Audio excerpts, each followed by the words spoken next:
finish up Genesis in a few weeks, months, a couple more months, something like that. And so today is Genesis 42, and we're going to, I think, what is it, 23 through 38.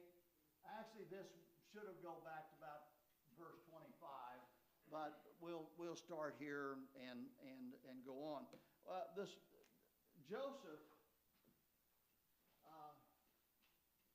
Joseph has spent 10 years in Potiphar's house, and then, of course, you know the situation, and then 3 years in prison, and then he has been released from prison, and he became the second in command. You know, isn't it amazing how God, you know, he has a plan, and he's going to work it out his way, right? Yeah. We don't understand it. Sometimes we get put into a situation where we don't know why. Lord, why am I here? Well, I mean, you'll see someday why you're here and why you went through that. And then he was 7 years of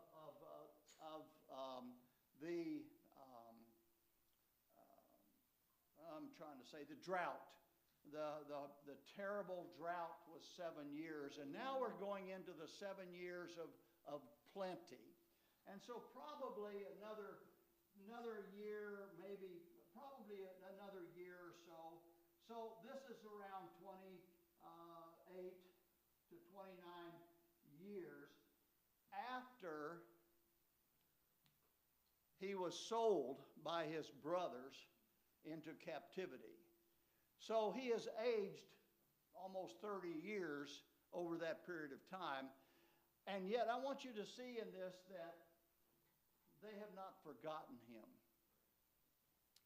And they don't know who he is at this period of time. But God has brought to their memory the sin that they committed. It's amazing how 30 years later, God brings these things. And I don't believe it ever left their mind. I believe that was a problem that hounded them for the rest of their life until Joseph makes himself known to them. So now in this chapter, what we have is the years of plenty are gone. The drought has come upon them, and now they have no grain. They have no food for their animals. They have no grain to make bread. They have nothing to sell, and so their life is all of a sudden come to a standstill. You know, when you have years of plenty, what happens? Well, you know, the first year you might hoard a little bit of it, you know. And the second year, man, the barns are overflowing and things are going great. And the next thing you know, you've what was it in the New Testament? He says, oh, our barns are full. Let's just sit back and relax and everything is great. And God says that's not the way it's going to be. And so then the drought comes. Well, they're not prepared for the drought because they've had the plenty for 7 years. Right. And so, you know, they probably, had they have stored up grain every year, probably could have went through the drought with having to go to, matter of fact, we were just talking about COVID. Remember COVID hit? Then all of a sudden the government said, here's money. We'll give you money. Just apply for the money. Here, we'll give you money. And now they're finding out that money went to everything but what it was supposed to go to. And instead of, if you had held back the money, the businesses that should have made it through would have made it through. You see what I'm saying? We get stronger when we have to work harder. And we get stronger when you have to take off your... Oh, I remember the oil boom that turned bust. And men I knew, and all of a sudden they were selling their Cadillacs and buying pickup trucks and went back to work. That's good for us, right? That's a good thing. That's not bad. But here we find these men have come to a point, and they have now gone back. Jacob, matter of fact, they're sitting around wringing their hands. What in the world are we doing? What are we going to do? Everything's a mess. We don't have any money. And Jacob comes on and says, all right, guys, come on. Why are you talking this way to one another? There's food in Egypt. Go get it.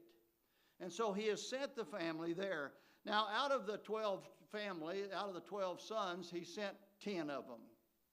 He kept one, Benjamin. Benjamin is, if you follow Benjamin through history, you'll see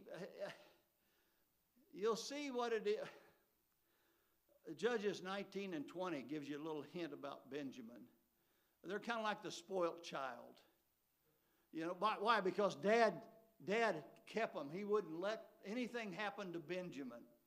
And we almost lost the whole family of Benjamin. The next chapter, we're going to see where Judah becomes the surety for Benjamin. And we find that from throughout, if you follow history, you'll find almost everywhere where you find Judah, you'll find Benjamin close. Not just here, but you'll see that happen. But today we're going to talk about Reuben. And we'll talk about how these children of Israel, how they're going to handle this situation. So in verse number 23, well, actually, let's go back for a couple verses to verse number 22. I think that's right. We'll go back to, let's go back to verse number 20, whatever. But bring your youngest brother unto me, and so shalt your words be verified. So they've told Joseph, we are not spies. Joseph said, you're spies. He's playing a game with them.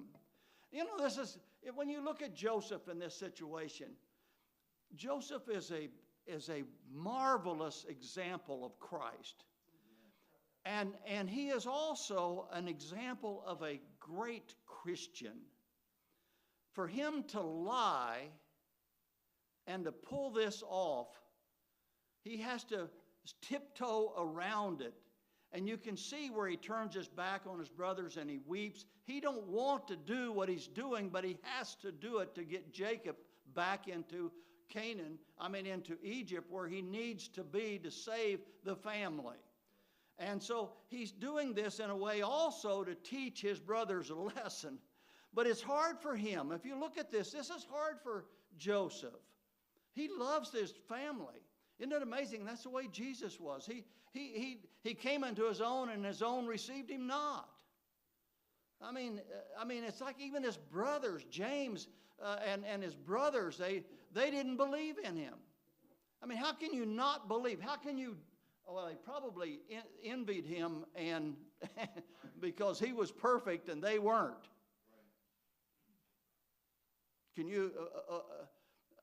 Can you imagine being, well, let me see, I think the Hahn family has 11, and there's none perfect in it. But if there was one, then they might pick on him a little bit, because he's not doing what they're doing. You know, he's not being bad. He's being good. He's being perfect. That would drive anybody mad. Jacob and Joseph. Joseph here is just an awesome guy. Let's just go to verse 23, and we'll get on with the lesson. And they knew not that Joseph understood them, for he spake unto them with an interpreter. Joseph, he knew Hebrew. He could have right off just started talking Hebrew, but he didn't want to reveal himself to them. Remember, it's almost 30 years since they last saw him, and they saw him as a 17-year-old boy. He probably didn't have hair on his face. He probably was just a clean-cut young man. And so they didn't look at him that same way. They now see him, and he probably has a beard. He probably is very, well, he's all dressed very dignified. It would be difficult for them to recognize him, but he wouldn't speak to them himself. He spoke to them through an interpreter. And so he spoke the Egyptian language while they had an interpreter trying to speak Hebrew to them. And he turned himself about from them, and he wept. This had to have broken his heart. I want you to understand the character of Joseph at this time. He's doing something, he's walking on eggshells with himself, trying not to do something that was sin against himself. Trying not to lie, right? And trying to be a good man of God and yet do what he needed to do. And he returned to them again and communed with them. In other words, he talked with them through the interpreter. But then he takes Simon, it says, Simeon, and he bound him before their eyes. I believe that he took that young man, which was not a young man at that time, and roughly bound him. I don't think he had his soldiers do it lightly. I think he made a point of it. That's my view of what's going on. Then Joseph commanded to fill their sacks with corn. And I think this happened while he's communing with them. He's had the people now go get their bags or their wagons or whatever, fill it with corn, and restore every man's money into his sack, and give them provision for the way, and thus did he to them. All right, so these men probably had wagons. I mean, how much corn are you going to put in a gunny sack, right? That's not going to last very long. Each one of these men had families, and I mean, we know that Judah had already been through, he had at least 3 sons and had lost 2 before that. So each one of these had families. So they were going back. They're not going back with just a gunny sack full of corn. They're going back with a cart or a wagon load of corn. And so as they were loading these up, and it may have been loaded in sacks, but placed in there, but Joseph went another step, and the Bible said he gave them provision for their animals. It's like they didn't ask for it and they didn't pay for that. He gave it to them, sent them back. Now, he's already accusing them of being spies. And they've already said, we're true men. And what that word true men is, that they are honest men. They wouldn't be crooks. They wouldn't be spies. And to prove that they're true men, they said, we are of our father. There's 12 of us. One is dead, and the other is with our father, and we are with him. And so we are with one father. And so it's Joseph already knows all of this, right? But they're trying to explain why would our father send us here to be spies when we're all the same family? If he was going to do that, it's kind of like Moses did, send them out 2 by 2, 2 from each family. You see what I'm saying? And that way, if somebody got caught, it would only be 2 men of that family. In this case, they're saying we're true men because we're all here. And anyways, Joseph filled their sacks and sent them on their way. And they laded their asses with corn and departed thence. So now they're on their way back. And as I told you, I Googled this morning. It's somewhere between 200 and 300, somewhere around, say 250 miles from Canaan to Egypt. Take 15, 20 days to make that trip. And as one of them opened his sack to give his asperventure at the end. So they stopped, all right? So they're probably a day's journey out. And so the word inn here, they didn't stop at a hotel. But it would kind of be a situation where an area in the road where a day's journey out, everybody that's leaving that area would have stopped there. So somebody has placed like a tent. And so they can stop there and get some water. They can take care of their animals, get a night's rest, and get back on their way. We might just say that's the beginning of the hotel business. Somebody had enough sense to make a little money along the way. Everybody's coming about a day's journey out. There's a place now for them to rest. Just give me a little money. You got your place to sleep, and you got the tent. You can feed your animals, and you can go on to the next place another day's journey down. But they espied the money that was in the sack. This has got to be a mind-boggling situation for these men. They're not understanding this at all. They have been accused of being spies. This whole thing is not making sense to them. First of all, they don't understand. Why would you think we're spies? What is that all about? And then you've kept Simon. And not only that, they roughed him up and wrapped him up. They tied him up and took him away from them. And Joseph is speaking to them through an interpreter angrily, with a temper. And so they don't understand. And now they go and they've got all of their food and all their provisions and everything. They're headed out. And the money's in the sack. You think that the next 15 days on the road, they weren't thinking about all of this? All of these events. And now they got to face Jacob. And Jacob ain't going to be a happy camper. And he said unto his brethren, my money is restored, and lo, it is even in my sack, and their hearts failed them. What does that mean? Well, you know what it means. Fear gripped their souls. What is this about? What is this about? I wrote concern, anxiety, apprehension. All of these things were going through their mind. And now we find in verse number 29 and through 34 that, and he said unto his brethren, my money is restored. Okay, verse number 29. And they came unto Jacob their father in the land of Canaan and told him all that befell them, saying. Now Jacob is the patriarch of the family. Jacob is,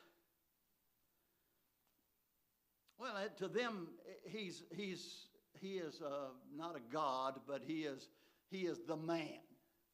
You're going to report to him. You better have a good report.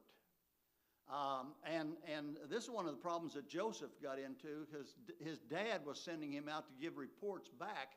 That's probably why they got rid of him, is because they knew when he came, he wasn't coming to help. He was coming to give his father a report how they're doing. And already he got the sons of Bilhah and Zilpah, Dan and Naphtali and Gad and Asher. Those boys were all upset at him because he brought back a tattletale on them. Yeah.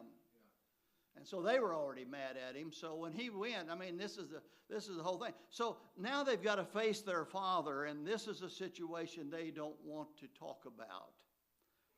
So they came unto Jacob their father in the land of Canaan and told him what all befell them. The man who is Lord of the land spake roughly to us and took us for spies of the country. I can see Jacob sitting in his tent and okay, they have showed up, right? I can see all their wives are excited. The children are all running out to there, except one trailer is missing something. One of the wagons is missing something. Simeon is not there. Where is he? What happened to him? Jacob is sitting and getting a report, and he's going to want to know this, but he's not speaking right now. He's wanting to hear their story as it comes to them. And the man who is Lord of the land spake roughly to us and took us for spies. And then he said unto him, we are true men. We're not spies. We're honest men. And they rehearsed what they had been saying, what they had said to Joseph. We be 12 brethren, sons of our father. One is not. Now that indicates right there, and we've spoken about this before, that one is not means one's dead. And that's Joseph. And the youngest is with our father in the land of Canaan. So they were not lying. They were telling him the truth. We're 12, but we're missing one who is with our father, and the other one is dead. And the man of the land, the Lord of the country, said unto us, hereby shall I know that ye are true men. Leave one of your brethren here with me. Now, before he said, you're all going to stay, you'll send somebody back to get the brother. Now he's changed it to where leave one of them. So one of you's got to stay here. And Simeon is the second to Reuben. Reuben is the leader of the pack. Reuben is the firstborn. We'll mention something about Reuben here soon. And so they give him a report. Bring your youngest brother unto me. Verse 34. Then shall I know that ye be not be spies, that ye be true men. So I will deliver you your brother, and ye shall traffic in the land. You can come back and forth after you do this. All right? Go get your brother, bring him, and you can have Simeon back, and you can traffic in the land. I'll believe you. And it came to pass, as they emptied their sacks, behold, every man's bundle of money was in the sack. So when both they and their father saw the bundles of money, they were afraid. So now they've unloaded all the money they'd taken to buy the food. They've got all the grain and they got their money. Don't make sense. What about this makes any sense to him? Can you imagine Jacob sitting here, his mind is all going, trying to understand this? And Jacob, their father, said unto them, Me have you bereaved of my children? Joseph is not. In other words, Joseph's dead. And as far as he knew, Joseph was dead. As a matter of fact, I believe that even Reuben may have believed that Joseph was dead. Because they didn't tell him that they had sold him as a slave. And so Jacob, and he said, and Simeon is not, and you're going to take Benjamin away? All of these things are against me. Now, Reuben spake. I wish I had more time to talk about Reuben. I'll get him to next week. This is the most stupid thing. What has Jacob just said? One of my sons is dead. Now you want to go take another one? And here's the leader of the pack. He says, slay my two sons. Well, do you think Jacob wants more children dead? Reuben is just not a highly intelligent individual. In chapter 35, Reuben decided it was a good idea to go in and visit Bilhah and have an affair with one of his father's wives. His dad knew it. His father knew it. The other men, I don't believe, knew that this event happened. And so he is trying to tell his father that I will take my children and kill them if I don't bring him back.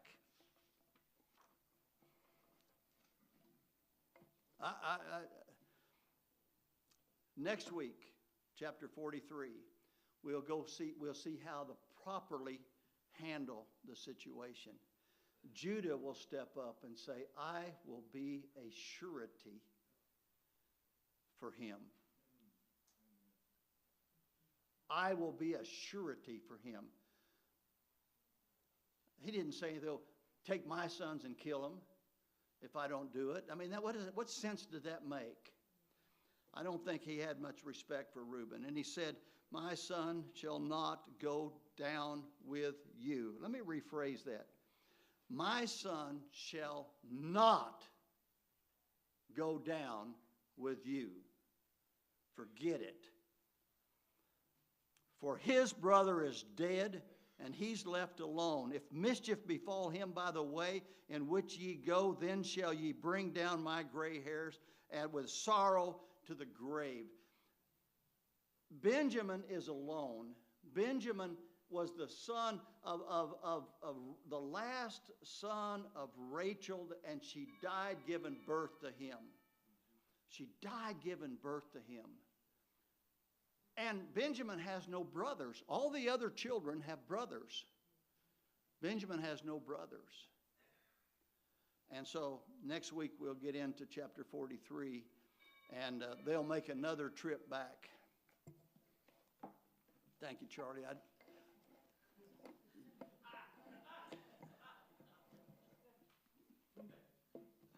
Let's pray. Lord, we're thankful for the great day you've given us already. I pray that you'll bless, Lord, our pastor this morning. And God, I just pray that you'll just meet with us in a